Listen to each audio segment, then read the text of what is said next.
안녕하세요. 수요일 아침 굿모닝 RT 안희몽 목사입니다. 여러분 사랑하고 축복합니다. 오늘은 괜히 고백하고 싶었어요. 얼마 전에 뉴스를 보니까 한 사람이 사망을 했는데 119에 신고를 했어요. 근데 119가 가지를 않았습니다. 그래서 몇 시간이 지난 후에 가보니까 사망했더라. 그런데 사실 119가 가지 않은 게 아니에요. 119가 갔는데 여러분이 흔히 쓰는 내비게이션 중에 하나를 입력하고 갔는데 마침 그때 그 내비게이션이 잘못된 번지수로 인도한 거예요. 그러다 보니까 불과 몇십 미터 떨어지지 않았지만 119 대원들이 신고를 받고 갔지만 잘못된 번지수를 찾아가서 이게 문제였구나. 그리고 돌아간 거예요. 그런데 그 사람은 그곳에서 몇 시간 뒤에 사망한 채 발견되었습니다. 내비게이션 오류였습니다. 여러분, 번지수를 잘못 찾으면 사람이 죽을 수도 있습니다. 얼마나 빨리, 얼마나 열심히 갔느냐가 중요한 게 아니에요.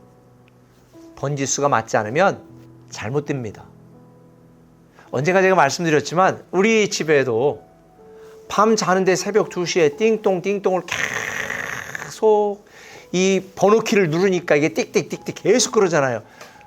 이게 뭔 소리야. 그리고 자다가 일어나서 보니까 다른 분이 자기 집인 줄 알고 계속 술 취한 채 누르고 있어가지고, 근데 그분이 우리랑 같은 라인에 사는 분인데 층수를 잘못 착각해서 한 거예요. 나중에 그분을 몇 분 만났는데 서로 모른 척 했습니다. 민망하실까 봐. 여러분, 번지수를 잘못 찾으면 아무리 열심히 눌러도 소용이 없어요. 오늘 본문에 보니까 이스라엘 백성들이 바로 그랬습니다. 번지수를 잘못 찾았어요. 열심히 살았습니다. 때로는 도움도 요청했습니다. 그런데 그게 하나님이 아니었던 거죠. 오늘 본문에 보면 잘못된 열심, 어리석은 열심, 미련한 열심을 낸 결과로 여전히 괴롭고 답답하고 어려운 상황에 직면한 이스라엘 백성들의 이야기가 소개되고 있습니다. 오늘 본문 10절 보면 이렇게 말합니다. 그들이 이 모든 일을 당하여도 그들의 하나님 여호와께로 돌아오지 아니하며 구하지 아니하였도다. 괴롭고 어려운 상황에 처했는데도, 답답하고 막막하고 불안하고 두려운 상황 속에 있는데도 그들은 하나님께 돌아오지 않았고 하나님의 도움을 구하지 않았습니다. 하나님이 얼마나 무시당하는 기분이겠어요? 마치 하나님을 투명한 신처럼 취급해버린 거죠. 뿐만 아닙니다. 11절에 보니까 에브라임은 지혜가 없어서 애굽을 향하여 부르짖으며 아수르로 가는도다. 아니, 하나님의 도움을 요청하면 바로 도울 수 있는데 하나님께 도움을 요청하지 않고 애굽과 다른 아수르로 도움을 요청하러 간 거예요. 그러니 하나님이 하나님의 능력을 믿지 못하고 의지하지 못하는 그들을 보면서 얼마나 속상했겠습니까? 하나님을 믿는 성도들이 기도하지 않는 것과 똑같은 거예요. 자기 노력, 자기 힘, 자기 지혜로는 최선을 다하려고 열심을 내고 있지만 하나님께 기도하지 않아요. 여러분, 기도하지 않는 것은 하나님을 무시하는 것입니다. 더 나쁘게 말하면 하나님을 능욕하는 것입니다. 왜? 하나님을 믿지 않고 하나님의 능력을 인정하지 않는 거니까요.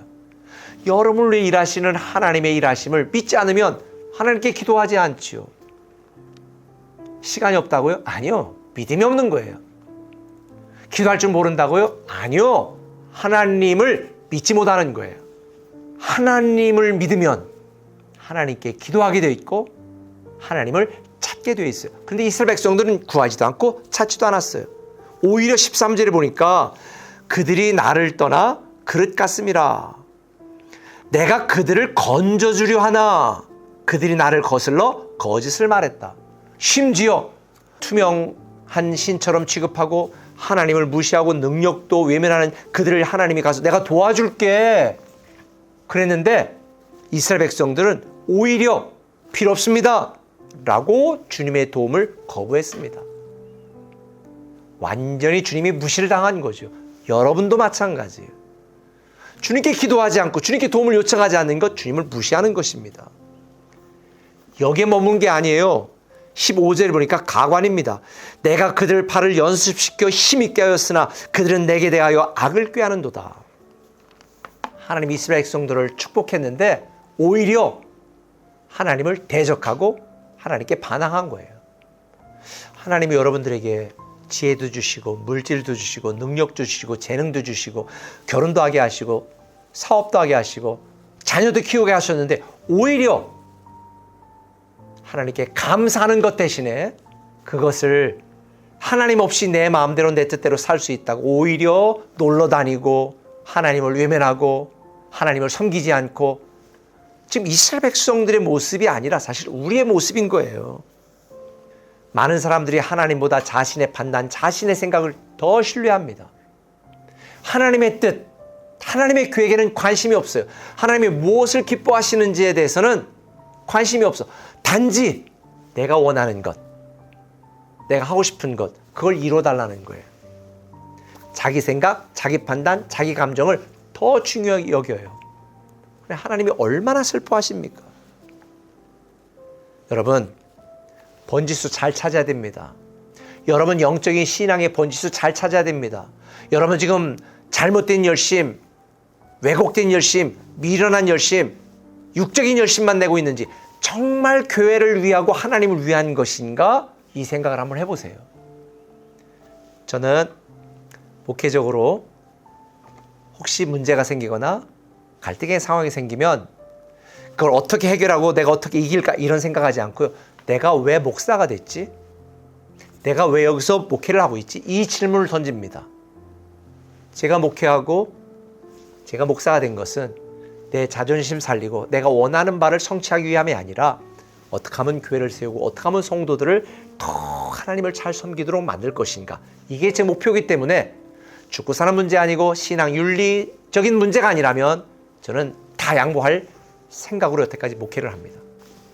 솔로몬에게 두 여인이 한 아이를 데리고 와서 이게 내 아이다라고 주장하잖아요.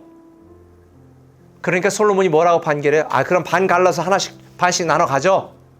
그때 어머니가 뭐라고 말해요? 내가 포기합니다. 내 아니에요. 저 어머니에게 주세요.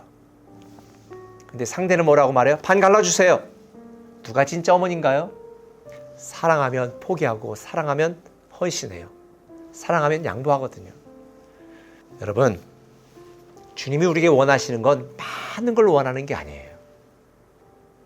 주님이 원하시는 거 14절에 이렇게 말해요. 성심으로 나를 부르지 아니하였으며. 주님 우리에게 원하시는 것은 성심으로, 진짜 온전한 마음, 진실된 마음으로 주님을 찾고 주님을 섬기기를 원하세요. 전 지금까지 목회하면서 많은 사람들이 여러 가지 주장들을 이야기하지만 사실은 다 숨겨진 자기들의 뭔가의 문제 때문에 그런 분들도 계세요. 여러분, 다 내려놓으시고 정말 주님이 원하는 게 뭔가, 정말 주님이 기뻐하시는 게 뭔가, 내가 온전히 성심으로 주님을 섬기고 있는가 생각하세요. 주님은 많은 걸 요구하지 않아요. 정말 진심으로 성심을 다하여 주님만 믿고 따르고 섬기길 원하십니다. 오늘 본문에 보니까 16절에 이렇게 주님이 말씀하네요. 그들은 돌아오나 높으신 자에게 돌아오지 아니하니. 주님께 돌아오지 않았어요. 여러분, 이 세상에 많은 사람이 답을 찾지만 백문일답 하나님이시고요. 우리의 살 길을 여시고 갈 길을 보여주시는 분은 오직 하나님밖에 없습니다. 저는 여러분들이 번지수를 잘 찾았으면 좋겠습니다. 우리를 위하시는 하나님만 생각하시고 어떤 것이 하나님을 위하시는 것인지, 하나님이 기뻐하시는 건지, 하나님 입장에서 우리 삶을 돌아보면서 이스라엘 백성들처럼 헛된 열심, 잘못된 열심, 하나님을 무시하고 하나님을 능욕하는 신앙이 아니라 성심으로 하나님을 사랑하고 하나님만 따르고 하나님의 기쁨이 되기를 소망하는 저와 여러분 되시기를 예수님의 이름으로 부탁드립니다. 기도하겠습니다. 기도하겠습니다. 사랑의 아버지 하나님, 우리가 사람을 따르지 않고 주님을 따르게 하시고 우리에게 아무런 도움도 되지 않고 잠시 우리의 귀를 만족하게 하는 이 땅의 것들을 따르며 이 땅의 소리를 듣는 것이 아니라 호세아서를 통해 우리에게 알려주시는 그 하나님의 지극한 사랑, 만극하신 사랑, 놀라운 사랑을 우리가 다시 한번 생각하며 온전히 주님의 기쁨 되기를 소망하며 살아내는 하루 되게 하여 주옵소서. 예수님의 이름으로 기도합니다. 아멘. 최고의 시간에 최고의 순간에